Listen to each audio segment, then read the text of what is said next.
This is CBC Winnipeg News.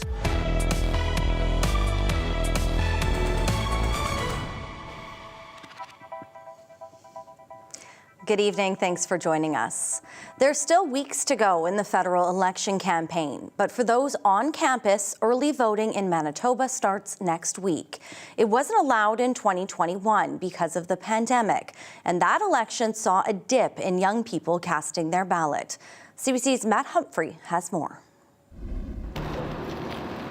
At the University of Winnipeg, 19-year-old Dule Vikavac is voting for the first time in a Canadian federal election. I'm not satisfied with the current state of Canada and how it's progressing. The 18 to 24-year-olds we spoke with here are plugged in. Went to the Pierre Poilievre rally, went to the Mark Carney rally, met a bunch of candidates, asked them what they were going to do. Amanda Monday runs New Majority, a national, nonpartisan nonprofit focused on getting young people to vote. So it is my hope, ambition, and complete focus that we will see youth voter turnout go up. Elections Canada shows less than half of young voters cast a ballot in the 2021 election, but on-campus voting is back after a pandemic pause, and Monday says patriotism has young people engaged. Canadians being upset about this 51st state rhetoric is bypassing and showing up in more people's social media feeds than regular election political content would. Monday says the young people they talk with get information from friends and family,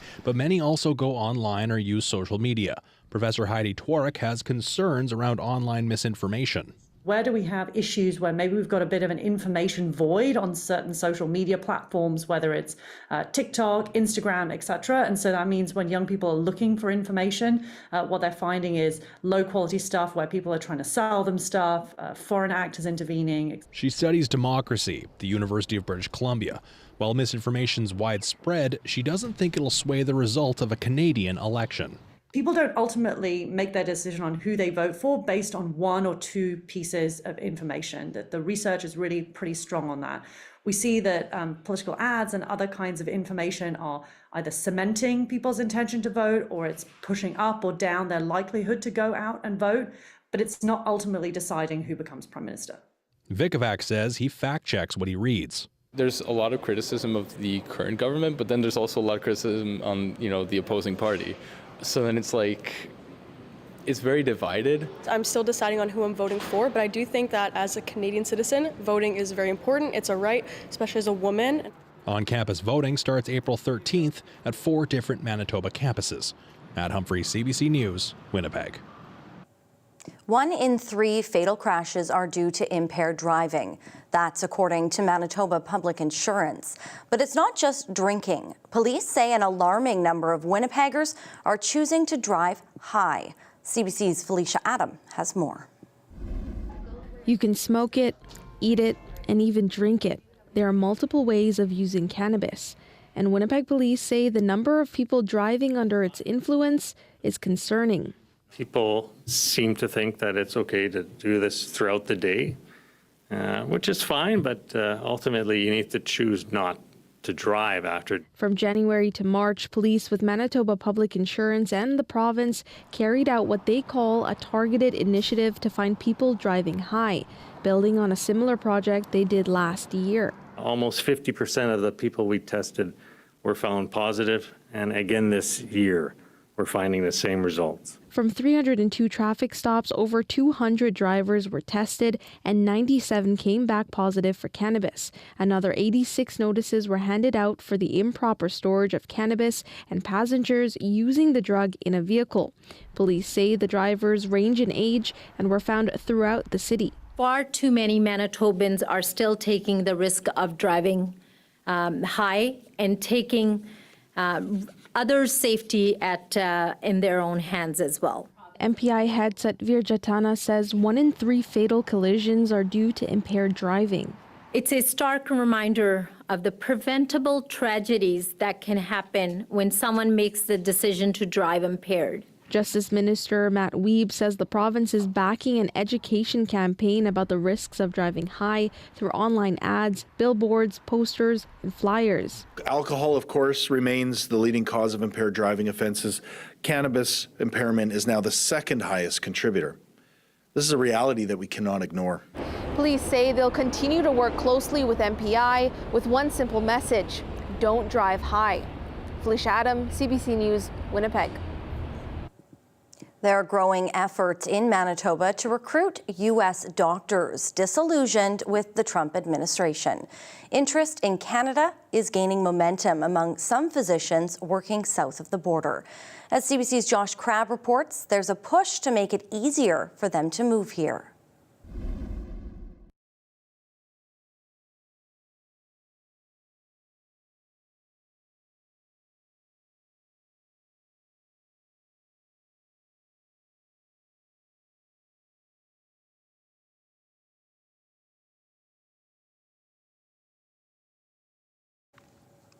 We apologize, we're having some technical problems. A Brazilian man says he was deported after blowing the whistle on a Winnipegger who illegally hired foreign workers. Igor Santos says he and others were promised they would get work permits if they came to Canada to work at a construction site. They never got them. Months later, when he went to Border Services to apply and blow the whistle on the man, he was deported. Sad because I tried to go for the right thing, and look for the right people, to try to avoid this to happen to me, because none of this was my intention. At the end of the day, the wrong people, they're still there. Gurwinder Singh Ahluwalia pleaded guilty last week to unauthorized employment of foreign nationals. He was sentenced to 20 months of house arrest and ordered to pay a $50,000 fine. Court heard at least 14 foreign nationals were illegally working at the Winnipeg site. Manitoba has pledged $13 million toward a proposed marketing centre for grain farmers and processors. The Global Agriculture Technology Exchange Centre wants to set up shop somewhere in downtown Winnipeg. It would drive research into milling grains, making pasta and baking. Cereals Canada says the facility would increase demand for wheat, durum, semolina and other grains. If you look at the big picture, 90% of our grain gets exported. Manitoba, Saskatchewan, Alberta are massive producers of cereal crops, and we've found markets. I just mentioned there's 80 different markets that wheat goes into.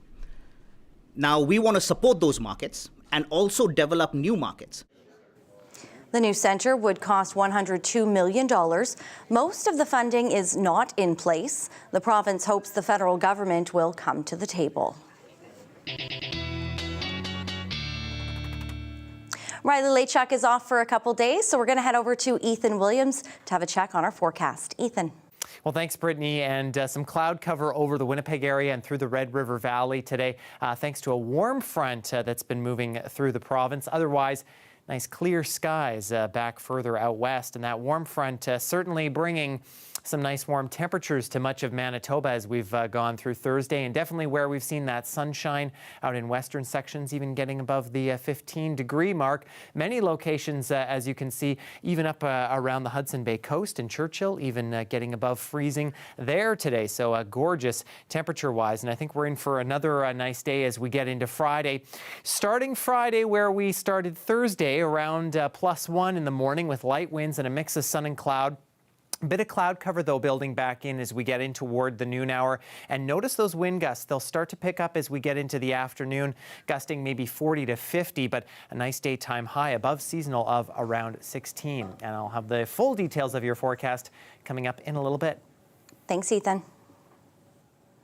Frustration on the picket line.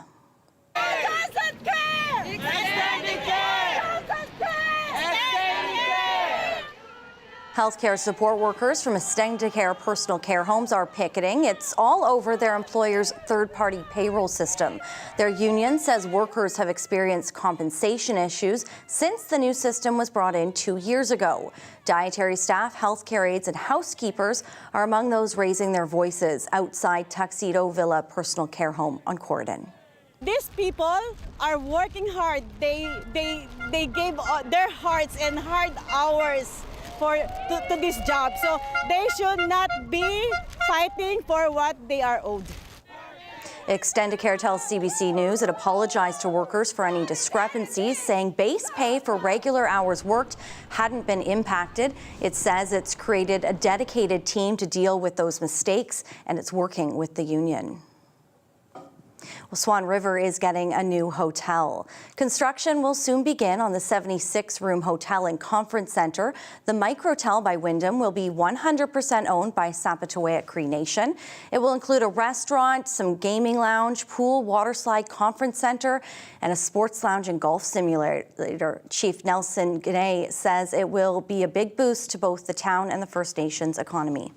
And also the surrounding communities, like I said before, Swan Valley School Division, minor sports, now they could hold functions, and holding functions now, they don't have to go anywhere else. Now we could accommodate everybody. The chief says they're looking at a $25 million budget and expected opening of August 2026. He was forced to retire from pro hockey because of a hereditary disorder. Coming up, more on the diagnosis that changed his life. Stay with us.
Healthcare concerns have been a top issue for many in the province, especially in small rural towns that have struggled to staff them consistently. But today, at least one of those towns is getting some help. Melita and its surrounding communities are teaming up to hire 3 more healthcare workers. For more, we're joined by the CBC's Ian Fraze live in the newsroom. Ian, bring us up to speed. What's the healthcare situation in Melita? It hasn't been good for a while. The only doctor retired in 2023. No doctor means you can't open the ER, so that's been closed. And the only 2 ambulances in Melita have been parked because there's no paramedics. So this has convinced the community to get to work. They hosted a town hall recently to reveal their plan to staff up. And today, the government announced 3 new staff will be hired. Another nurse practitioner, 1 licensed practical nurse, 1 mental health worker. Now, this plan doesn't involve hiring a doctor, at least not yet, but the health minister says it'll still make a big difference. The proposal is really strong. It outlines ways that we can strengthen primary care. We know that the best ways that you can keep people out of emergency rooms is making sure they've got access to primary care. And that's what this announcement really allows us to do. It enhances primary care. It makes it more available during more hours. I spoke to Melita Mayor Bill Holden. He says that this is a great first step, but he says the next step will be to hire more staff and hopefully a doctor. Brittany. All right, thank you, Ian. That's CBC's Ian Fraze. A Winnipeg Jets prospect was forced to retire from hockey based on medical advice. 21-year-old Chaz Lucius has Ehlers-Danlos syndrome. It's a rare condition that affects the connective tissue in your body. It left him too fragile to play pro sports. And as CBC's Mike Arsenault explains, EDS is challenging to diagnose. Lucius avance en zone adverse. Lucius, le tir et le but. An NHL prospect whose career was cut short. Chaz Lucius was drafted in 2021 by the Winnipeg Jets and was a standout for the U.S. in the 2023 World Juniors. Tuesday, he told media he was diagnosed with Ehlers-Danlos syndrome, a condition that makes connective tissues in the body weaker. With this diagnosis of EDS, I now realize that my body impacted by EDS could not handle the physical nature of playing hockey. Given this condition, my injury history, and the physical nature of hockey, I have been medically advised not to continue to play. So people with EDS got the cheap dollar store glue, and everybody else got the crazy glue. That's how Tammy Statt describes living with EDS. She's Director of Education and Wellness for the EDS Canada Foundation and was diagnosed with hypermobile EDS 15 years ago. People who live with EDS exhibit a long list of symptoms including hypermobility, loose joints that dislocate easy, extreme fatigue, and many others. I've woken up and the discs in my neck have been herniated and I was paralyzed in bed and couldn't move. I went to wash my lower back in the shower and popped 2 discs and caused a bleed around my own spinal cord. A medical geneticist in Manitoba says the hypermobile form of EDS accounts for 90% of all cases. He says it's not easy to diagnose. It does appear to be an inherited condition where a parent passes it on to their children, or half their children on average, but we haven't found the gene that causes it, so there's no specific blood test or DNA test that I can do to confirm the diagnosis. Bernie Chodaker says there's a large checklist that doctors go through, and if a patient meets enough of the criteria, they'll be diagnosed with hypermobile EDS. Stat continues to provide support for people living with EDS, helping them cope with the condition. You can only manage the symptoms. There's no cure for EDS. So how to manage the symptoms and with it providing connections to medical resources. Lucius says he looks forward to being an advocate for other people living with EDS. Mike Arsenault, CBC News, Winnipeg.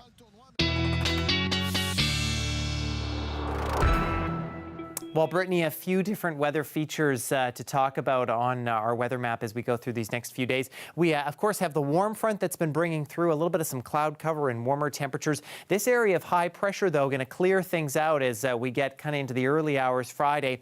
Maybe a few sprinkles of rain through the northern interlake. But then that high pressure moves away and we get a little more substantial low pressure system that starts to develop. Cloud cover building back in through the afternoon through southern Manitoba. And maybe by the evening evening hours, a few sprinkles of rain in here as well.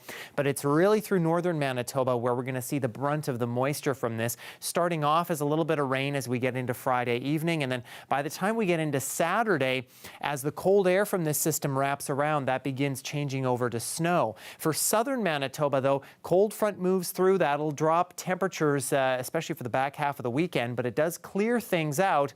And that snow likely going to linger as we get later into Saturday before tapering off Sunday for northern regions. Not a whole lot of rainfall accumulation expected from this. At most, maybe 2 to 5 millimeters in portions of the north, but it's really the snow that we're going to watch, especially as we get later into Saturday and into Sunday, where accumulations could start to pick up, maybe in some northern regions close to 10 centimeters. That is, if most of this system does end up falling as snow. Of course, a bit of rain definitely could be mixed in there.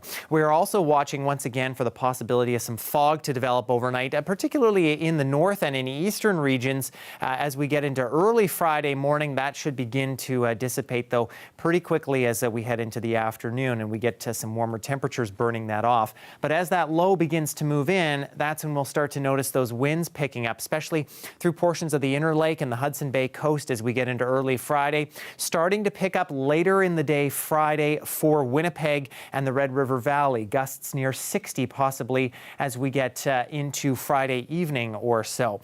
So a good day to hold on tight to the leash, especially for little Hershey here if you're taking the dog for a walk. Thanks to Karen for sending in that photo of Hershey. And reminder, you can always send us your pet photos anytime. Talkback@cbc.ca.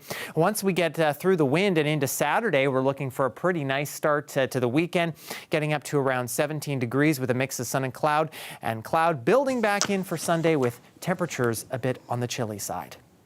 All right. Thank you, Ethan. We have much more to come after the break. Stay with us. You're watching CBC Winnipeg News.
U.S. tariffs remained in the world spotlight following Donald Trump's latest policy about-face yesterday. The market's roller coaster ride was on a downward track, and there were new comments from the White House. Chris Reyes reports. President Donald Trump fielded a lot of questions on the state of trade between the U.S. and its partners after he met with his cabinet this afternoon. This is the fallout after that sudden and shocking drop yesterday that Trump would be pausing reciprocal tariffs on most countries while upping tariffs on China.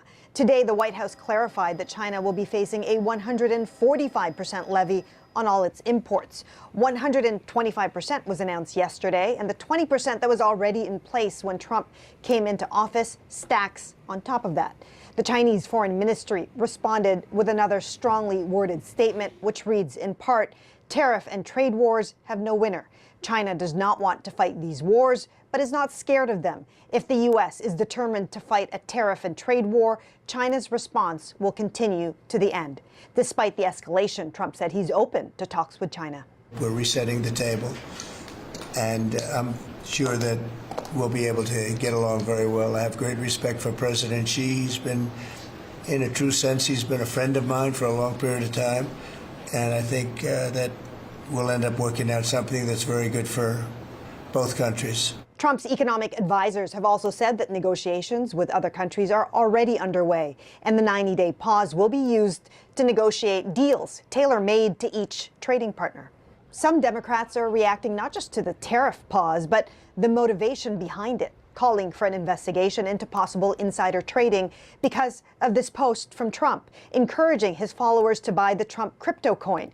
It was made just hours before he announced the pause on tariffs that saw a significant surge in markets. The American people have a right to know that policy is being made only with their interests in mind and not the individual financial interests of people in the Trump administration or Trump family that figure out how to make money on the side hustle.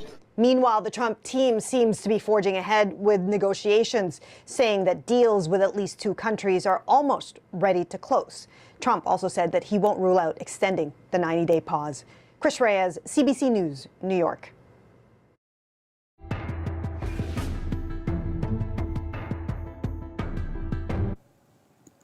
Trump's trade war remains the dominant issue on the campaign trail. Conservative leader Pierre Poilievre once again taking aim at his Liberal opponent's negotiating skills. And Liberal leader Mark Carney once more pausing his campaign to return to Ottawa for cabinet meetings over the latest developments in the U.S. tariff war. Evan Dyer reports.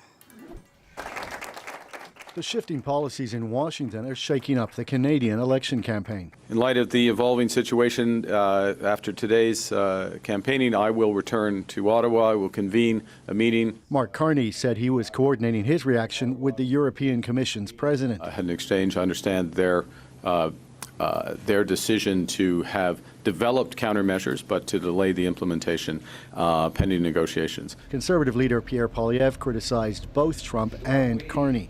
And this, of course, happened after Prime Minister Carney boasted that he had had a productive call with President Trump and that he had made, quote, progress.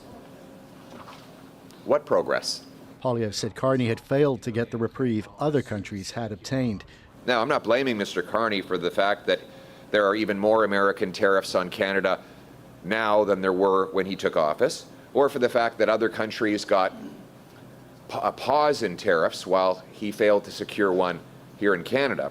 In fact, Canada and Mexico had both already secured an exemption from the so-called Liberation Day tariffs, and therefore it didn't require a pause. However, earlier tariffs remain. We have been subject to a series of direct tariffs that are still in place with respect to steel and aluminum, with automobiles, and of course I will call them the fentanyl tariffs that are in place. Provincial premiers also reacted to the latest turmoil.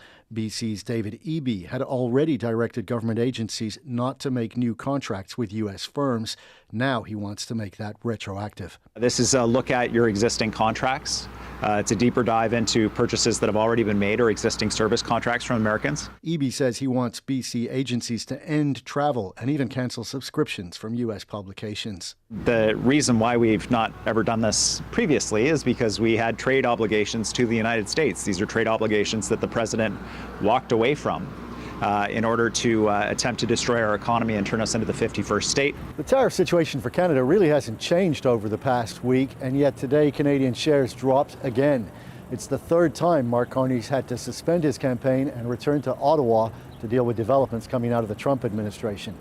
Evan Dyer, CBC News, Ottawa. Day 19 of the election campaign has the Conservatives taking on affordable housing. Poilievre says he'll eliminate the federal sales tax on new homes. He also wants to offer financial incentives for municipalities to reduce fees on housing starts and blames current prices on the Liberals. Over 3 terms, the Liberal government has allowed taxes and development charges to spiral out of control, making the cost of housing even more expensive. Poilievre says that taken together, his measures could reduce the cost of some homes by $100,000. His tax cut proposal would apply to purchases under $1.3 million. Liberal leader Mark Carney rolled out his plan to fight crime and make Canadians feel safer at a campaign stop in the Toronto area. Carney pledged to compensate gun owners who are forced to give up assault-style weapons banned by the government. We will quickly, and I mean quickly, reinvigorate the buyback of assault-style firearms and leave the classification of new firearm models to the RCMP, to the experts, not to the gun industry. He promised to revoke gun licenses for people who've been convicted of violent offenses, including intimate partner violence. The Liberal leader says he would recruit 1,000 more RCMP workers to fight organized crime and drug and human trafficking. New Democratic Party leader Jagmeet Singh kicked off his day of campaigning in Saskatoon, claiming his Liberal rival Mark Carney would make deep cuts to services in order to balance the federal budget. He said it means health care, it means pensions, it means supports for people living with disabilities, it means GSC and HST credits. He has defined the operating costs, and he's told us that he's going to cut them. Singh claimed the reductions would amount to $43 billion, resulting in fewer nurses and other impacts to healthcare. He also criticized Pierre Poilievre for cutbacks in his plan. Singh pledged that his government would never support a budget that cuts essential services like healthcare, urging Canadians to vote New Democrat. He later met with the Federation of Sovereign Indigenous Nations. The Green Party is focusing on foreign policy plan. Co-leader Jonathan Pedno wants to help strengthen Canada's role on the world stage. It's a plan for a foreign policy that will free us from foreign dictates, that will free us from past dependencies, and will ensure that Canadians can be once again proud to truly stand up for justice, peace, and sovereignty throughout the world. Pedno is seeking a global democratic alliance of nations to stand up against threats from authoritarian states. He's also promising to cancel defense contracts worth billions of dollars with 2 U.S. aerospace giants. Fellow Green Party co-leader Elizabeth May spent the day campaigning in New Brunswick. We've been asking voters what the big issues for them are this election and if they've made up their minds on who to cast their ballot for. This week, we went to the riding of Winnipeg West. So you vote here in Winnipeg West. What are you thinking about leading into the election? Well, you know, it's kind of tough. I still haven't made my mind up yet. What kinds of issues are important to you? Well, certainly health care, Canada just in general. I think we're all concerned about what's happening across the border. Cost of food, cost of living, and just so much unsurety, especially when it comes to just making everyday living. It's not really fair. And it's becoming very unaffordable. There's so many things that are important. Healthcare is important. Taxation is important. Balancing the budget is important. I don't know which party is the party that can take care of that. I kind of think they just get a certain amount of money to spend. I'd like to see them spend it wisely. I care about inflation. senior citizens, because right now I'm looking after an 84-year-old. I'm looking at cost of living, grocery prices, of course, that's the highlight of everybody right now. They're looking at grocery prices right through Canada. You know, it's expensive. It's expensive to live. I'm on CPP disability, so I look at that too. How are you going to vote? Oh, I think I'm leaning towards Liberal. Yeah, I think Mark Carney's experience, I think that speaks volumes. And what I've seen so far when he's interviewed and any of his speeches, I think I'm leaning towards him. I think he's what we need right now. I have voted Liberal for the last 2 times, I believe, since Trudeau's been in for 10 years. Are you leaning away from the Liberals this year, or? They got a new party person, as you know. I haven't made a decision on that yet. He looks pretty sharp to me. What do you like about Pierre Poilievre as leader then, given that you're voting Conservative, and what kinds of things he's put forward that you think are solid for you? He shares with standing up for Canada, as we are not a 51st state, we're not gonna be. And Pierre Poilievre has upheld that in all the things I've seen in the media, and I agree with all that. Yeah, I'll be going PC. Absolutely. Tell me why. Well, just in the last 10 years with Liberals in power, there's been a lot of confusion, a lot of hike in prices, and a lot of unnecessary tax. And I just feel like we've lost middle class, and it's important to have more structure. Well, she spends her days getting students to school safely, but this bus driver is also making waves on TikTok as she tries to do more to keep her riders safe. More on that straight ahead. Stay with us.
Well, if you decided which party you're voting for, but you don't know who the local candidate is, Avneet Dillon explains how to find out.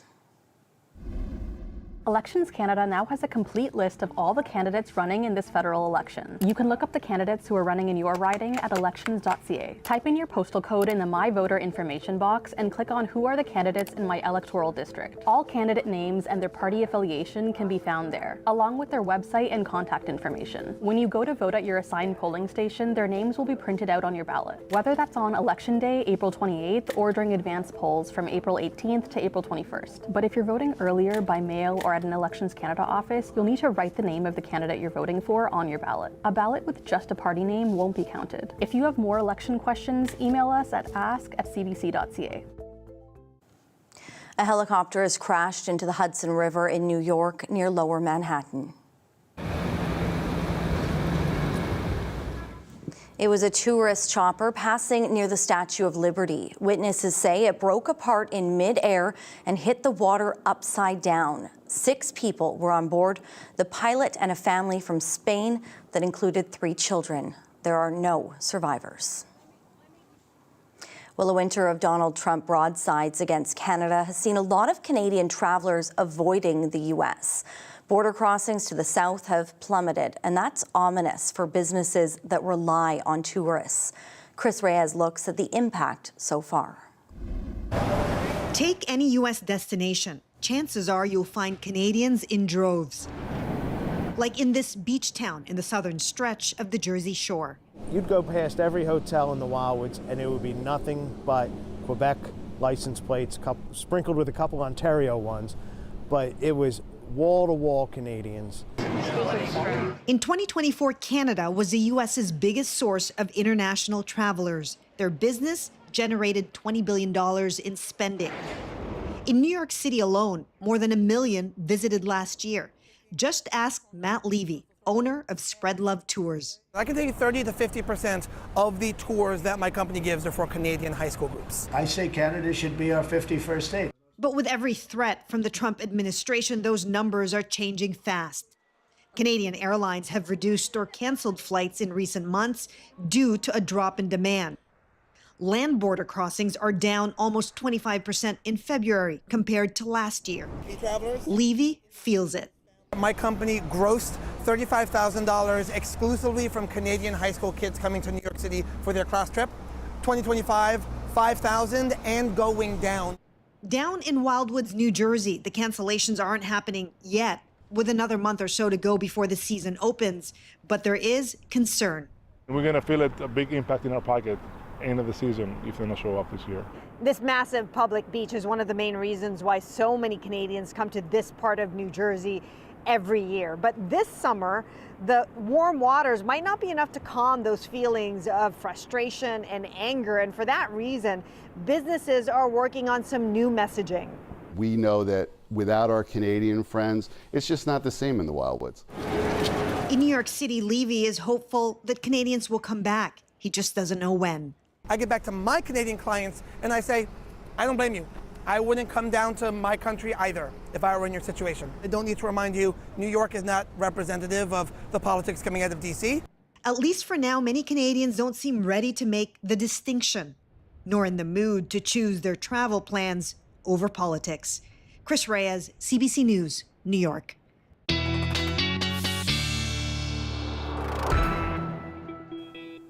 Well, it was a bit of a dreary day today. We've seen a little bit of snow and a little bit of rain over the last few days, and many of us looking forward to those double-digit temperatures.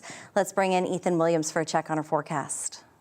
Well, Brittany, we've certainly seen some nice warmer temperatures over the past few days here. And Environment Canada says that trend likely to continue not just through the next week, but likely through the next month and even the next couple of months after that. This is the temperature trend through all of April, May, and June, and showing that much of the province has about a 60 to 70% chance that we're going to see above normal temperatures during that time period. And even for some of us, including in Winnipeg and in portions of the north up along the Hudson Bay coast, just, a good 70 to 80% chance. Doesn't tell us, how much above seasonal we're going to be, just tells us that that trend is pushing above normal. And of course, it doesn't mean that we're going to see above normal temperatures all the time, but for the next few days, that will certainly be the case as the jet stream continues to arc above much of the province. We'll watch, though, for a little bit of a pattern trend as we get to the latter part of the weekend. The jet stream breaks down, some cooler temperatures moving through, and a Colorado low actually moving along the jet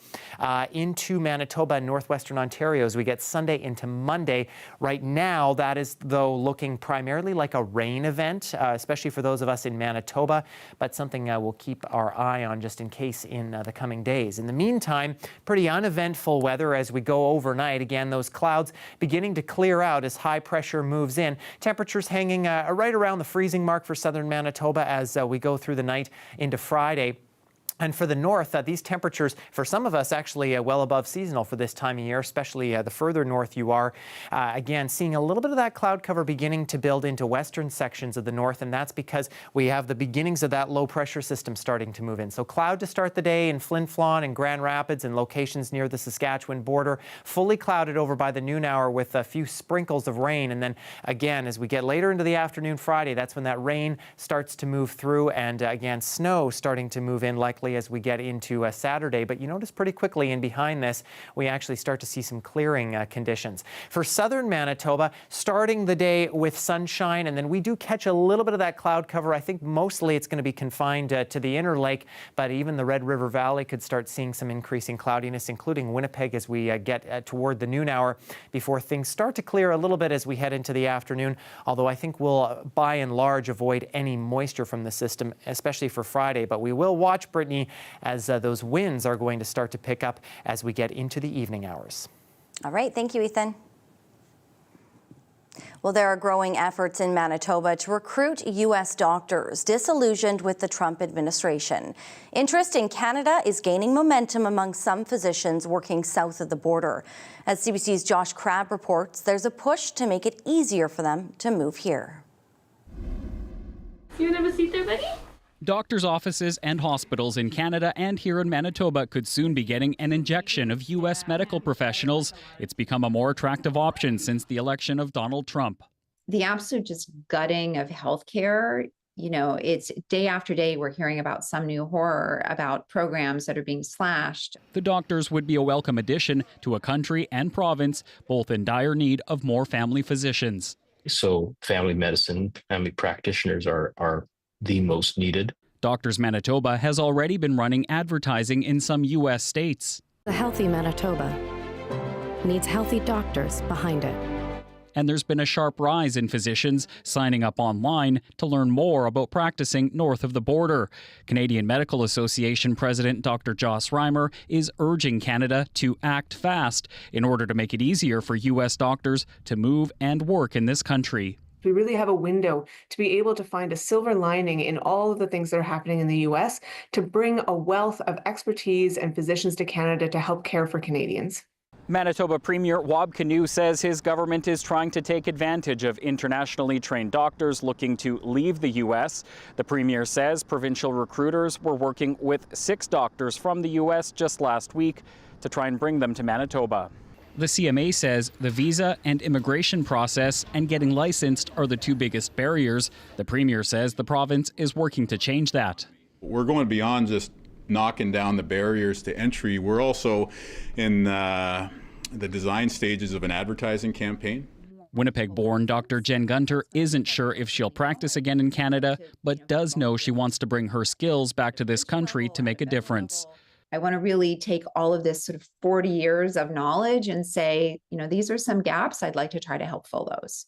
While the U.S. has traditionally been an untapped market for physician recruitment in Manitoba, the province and some doctors here are now hoping that will change.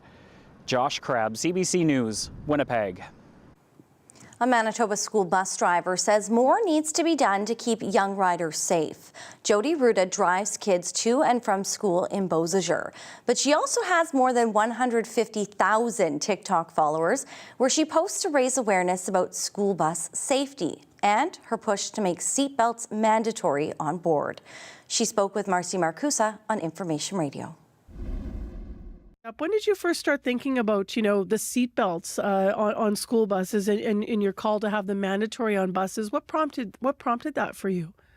To be honest, it's because of TikTok. I was being sent, after I started getting more and more followers on TikTok, I started getting sent a lot of the crashes that were happening. So I got to see the worst of the worst every single time it happened. And a lot of them, the reoccurring thing that came to my mind was, why isn't there seatbelts? Why isn't there seatbelts? Why isn't there seatbelts? And then in November of 2023 is actually when I put out my own TikTok series, I suppose, of seatbelts in school buses. You yourself were in a collision as well when driving the bus, driving kids to school. Can you tell us a little bit about what that was like? Because it was at a crossing where buses have to stop. And that's significant because this also is going to lead me to ask you about another change you want. But what happened in 2023 in September? So on September 28th, we were just pulling out of the high school onto Provincial 302, out of the elementary school onto Provincial Highway 302. And there is a railroad crossing there, which is uncontrolled. So myself and about 2 other buses in front of me had to stop and go through the railroad crossing. And once it was my turn, I did my whole crossing as I was supposed to, looked in my mirrors and realized the truck behind me isn't slowing down. And he ended up impacting us, probably going around 80 kilometers an hour. Yeah. So there's 2 things here that you're hoping might change. So one is seatbelts, and the other has to do with the crossing. So can you walk us through that? Because I, as a motorist, have different rules, I understand, than what your rules are for crossing at those railway tracks, right? The railroad crossing, what I'm trying to get changed there is we are the only vehicle in Manitoba that has to stop for controlled and uncontrolled railway crossings. Even the trucks that carry flammables, like the fuel trucks, they only have to stop at uncontrolled railway crossings. And having driven for 5 years now and driving on things like the perimeter, stopping at some of those controlled railroad crossings are very scary. And I should also make mention that, as you said, the emotional turmoil and the memory of your accident with the kids has stayed with you. We should mention there were no injuries. Yes, in thankfully. that, just to say thankfully. So that's stressful for you. Seatbelts. Why do you think that wearing seatbelts is something you'd like to see and that would make a difference for young riders? So I got to watch the video of my crash. And I was so proud of all my students. They were sitting perfectly, which made compartmentalization work the way it's supposed to. And compartmentalization is those high seat backs. And to be completely honest, in small vehicle crashes against a school bus, head on or rear end, direct hit, school buses are beasts. They're going to take that vehicle and chew it up and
Every corner of Canada deserves a voice.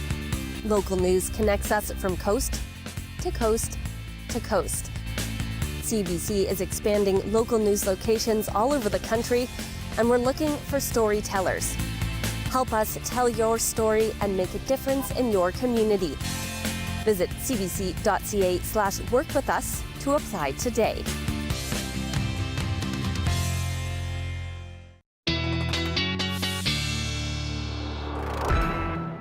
Well, winds will pick up, especially into the evening on Friday, but we have a pretty nice day Saturday. Before that cold front moves through, drops our temperatures back to seasonal for Sunday. Also brings in some cloud cover and some wind as we see those overnight lows that drop below the freezing mark again. Watching a system that may bring a little bit of rain to Winnipeg as we get into Monday, but as of this point, mostly just cloudy skies and cool and unsettled.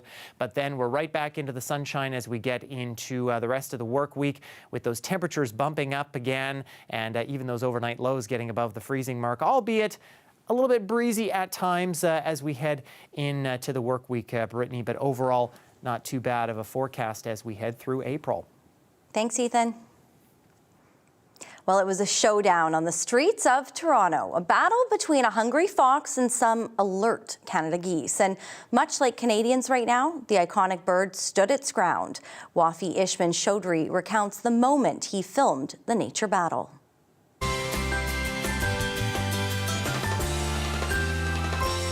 That thing was absolute cinema. It was just like the most perfect moment in the history of goose versus fox fight. It had everything, emotion. It had the willpower of the goose and how it defended itself and its family. I just got in my car and I looked to my left, I see the fox sneaking up. I was simply amazed to how the goose was fighting back, scaring off the fox, and it didn't give up. It actually tried going back. I'd never seen a goose reacting that fast. I know they're angry, they hiss back at you. No wonder they're called the cobra chickens. But this one takes the cake. Like Papa. We've seen some epic battles. Last time it was between the eagle and the goose. So Canada really showing its pride right now. That's all for us here tonight. Thank you so much for watching. We'll see you back here tomorrow. Have a great night.